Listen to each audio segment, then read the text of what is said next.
Hello दोस्तों, कैसे हो आप लोग। स्वागत है आपका मेरे चैनल देहाती सिस्टर में। जैसा कि आपको पता है, लगातार 3-4 दिन से मैं अपना नोट्स शेयर कर रही हूँ और उसमें आपका प्यार सपोर्ट बहुत देखने को मिल रहा है। तो इसीलिए मैं एक और वीडियोज़ के साथ आप सबके सामने आई हूँ। आज हम लोग कल पढ़े थे प्रस्तावना चैप्टर, उसी का पार्ट 2 है ये। क्योंकि मैंने बहुत छोटा वीडियो बनाया था, वो 6-7 मिनट का मात्र वीडियो बनाया था कि पता नहीं कोई पसंद करेगा कि नहीं। क्योंकि आप लोग इतना कमेंट किए हैं तो मैं फिर से एक वीडियो लेके आ गई। इसका पार्ट 2 प्रस्तावना चैप्टर को आज हम लोग ख़त्म कर देंगे। ये क्लास भी थोड़ा सा छोटा होगा क्योंकि आज मैंने एक और वीडियो अपलोड की है कि हमें पॉलिटिकल साइंस में कौन कौन से चैप्टर को पढ़ना है। अगर आपने उसको नहीं देखा तो प्लेलिस्ट बना हुआ है, उसको जाके आप देख लें। और चैनल पे नए हैं, अभी तक आपने सब्सक्राइब नहीं किया है तो पहले चैनल को सब्सक्राइब कर ले, बेल आइकन को प्रेस कर ले ताकि मैं कोई भी वीडियोज़ डालूँ तो आप तक पहुँच सके। मैं मोटिवेशनल ब्लॉग लाती, मैंने क्या क्या जर्नी स्ट्रगल की है, सारा चीज़ आपको मेरे चैनल पे देखने को मिल जाएगा। एक 25 मिनट का वीडियो है, उसे ज़रूर देखें कि मैंने कैसे और किस बुक किस प्रैक्टिस सेट का यूज़ किया है अपने एग्ज़ाम के दौरान। तो आपको बहुत बेनिफिट मिल जाएगा। तो चलिए आज का क्लास हम लोग समय बर्बाद ना करते हुए अभी स्टार्ट कर देते हैं। आज का पहला क्वेश्चन है कि संविधान सभा के संवैधानिक सलाहकार कौन है। तो ये संविधान सभा के संवैधानिक सलाहकार BN राव, यानी इनका पूरा नाम बेनेगल नरसिंह राव है। बहुत सारे लोग इनका पूरा नाम नहीं जानते, बस BN राव जानते, इसीलिए मैंने ये पूरा नाम यहाँ पे लिखा है। ऐसे पिछले क्लास में हम लोग पढ़े थे कि किसने प्रस्तावना को क्या कहा था, तो मैं उम्मीद करती हूँ आपने उसे याद कर लिया होगा। और आप बोलेंगे तो मैं एक ना लाइव में भी प्रैक्टिस चलाऊंगी। जैसे मैंने कोई क्लास दिया, चैप्टर ख़त्म हुआ तो उससे रिलेटेड मैं प्रैक्टिस करवाऊंगी। जैसे क्वेश्चन मैं पूछूंगी, आप लोग आंसर देंगे। तो अगर आप लोग ये चाहते हैं तो कमेंट बॉक्स में बोलिएगा, तो मैं एक टाइम अपकमिंग का लगा दूंगी हर सब्जेक्ट के लिए। उस टाइम हम लोग 10 मिनट जुड़ेंगे, आधे घंटे जुड़ेंगे और क्वेश्चन उसमें करेंगे। तो चलिए अगला क्वेश्चन हम पढ़ते हैं कि प्रस्तावना का प्रारूप तैयार किया, किसने तैयार किया। तो BN राव ने किया। इसमें मैं लंबा करके लिख सकती थी लेकिन टाइम बचाने के लिए मैंने इसे लिखा है। तो अगला क्वेश्चन है कि प्रस्तावना में स्वतंत्रता, समानता व बंधुत्व का नारा लिया गया है। मतलब कहाँ से लिया गया है, तो ये फ्रांस की क्रांति से लिया गया है जो 1789 में हुई थी। अब फ्रांसीसी क्रांति वर्ल्ड हिस्ट्री में हम लोग डिटेल से पढ़ेंगे कि 1789 में फ्रांसीसी क्रांति में क्या क्या हुआ था। अगला क्वेश्चन है कि संविधान सभा का गठन कब हुआ था। तो संविधान सभा का गठन 6 दिसंबर 1946 को हुआ था। ये सब देखें, अलग अलग जगह से मैंने पढ़ा लेकिन आपके लिए मैंने एक जगह लिख दिया है ताकि डेट इरेगुलर रहेगा ना तो आपको याद हो पाएगा। तो संविधान सभा का गठन 6 दिसंबर 1946 को हुआ है। संविधान सभा के प्रथम बैठक जो हुआ था वो 9 दिसंबर 1946 को हुआ था। इसके अस्थायी सदस्य अध्यक्ष, जैसे आप ना यहाँ पे लिख लीजिएगा एक और क्वेश्चन कि संविधान सभा के अस्थायी अध्यक्ष कौन है, तो डॉक्टर सच्चिदानंद सिन्हा जी हैं। वहीं पे दूसरी बैठक जो हुई थी संविधान सभा की वो 11 दिसंबर 1946 को हुई थी। इसके अस्थाई अध्यक्ष जो थे संविधान सभा के अस्थाई अध्यक्ष अगर पूछे तो राजेंद्र प्रसाद हैं। अगर प्रथम अध्यक्ष पूछेंगे तो राजेंद्र प्रसाद ही होंगे। तृतीय बैठक जो हुआ था संविधान सभा का वो हुआ था 13 दिसंबर 1946 को। उसी में उद्देश्य प्रस्ताव रखा गया था। अब ये पहले भी क्लास में हम लोगों ने पढ़ा है कि उद्देश्य प्रस्ताव किसने रखा था। तो उद्देश्य प्रस्ताव रखा गया था 22 जनवरी 1947 को। किसके द्वारा, तो जवाहरलाल नेहरू के द्वारा। उद्देश्य प्रस्ताव को किसके द्वारा रखा गया था, तो उद्देश्य प्रस्ताव को पिछले क्लास में हम लोगों ने पढ़ा है, जवाहरलाल नेहरू के द्वारा उद्देश्य प्रस्ताव को रखा गया था।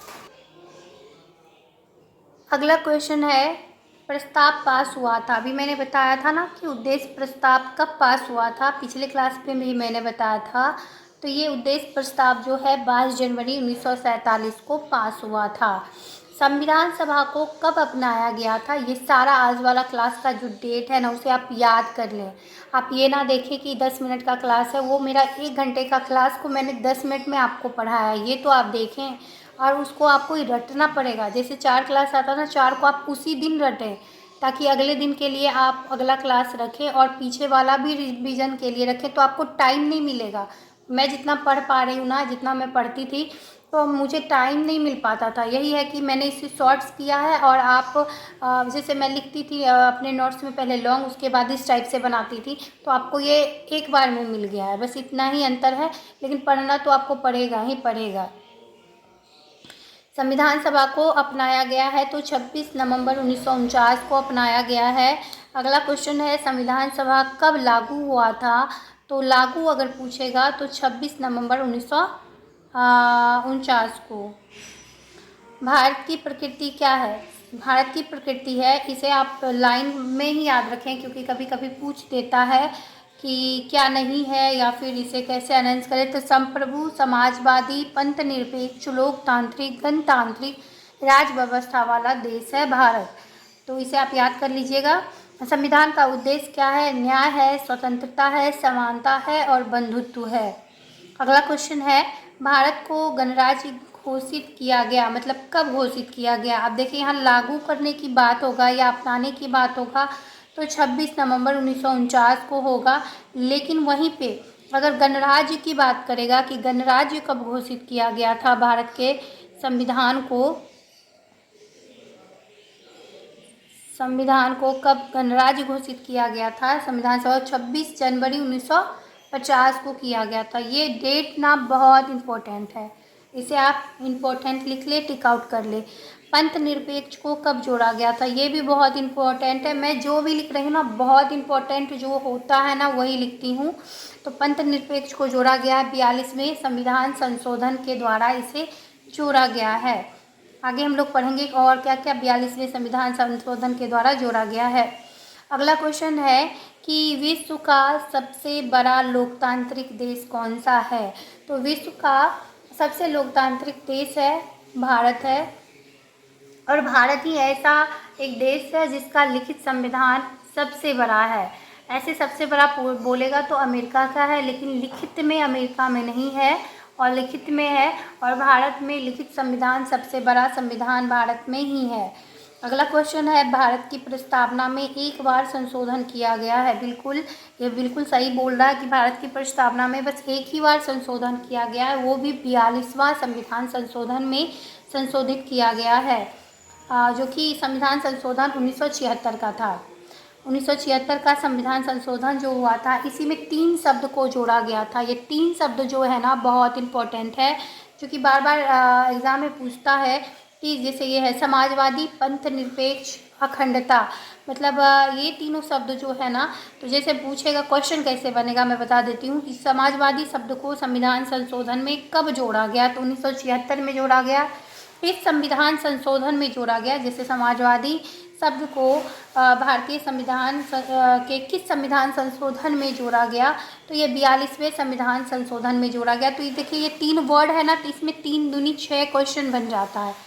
तो आप इसको रटें, जब ये याद होगा ना आपको इस टाइप से, तो आप यहाँ पे बहुत ज़्यादा क्वेश्चन ये ना देखें कि इतना मैंने लिखाया है, इसमें आप देखिए बहुत सारा क्वेश्चन आपको निकल जाएगा, बहुत ज़्यादा।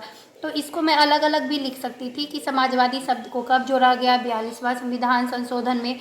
पंथ निरपेक्ष को कब जोड़ा गया? तो 42वां संविधान संशोधन में। अखंडता को कब जोड़ा गया? इस लॉन्ग टाइप से मैं लिख सकती थी कि इसे 42वां संविधान संशोधन में जोड़ा गया।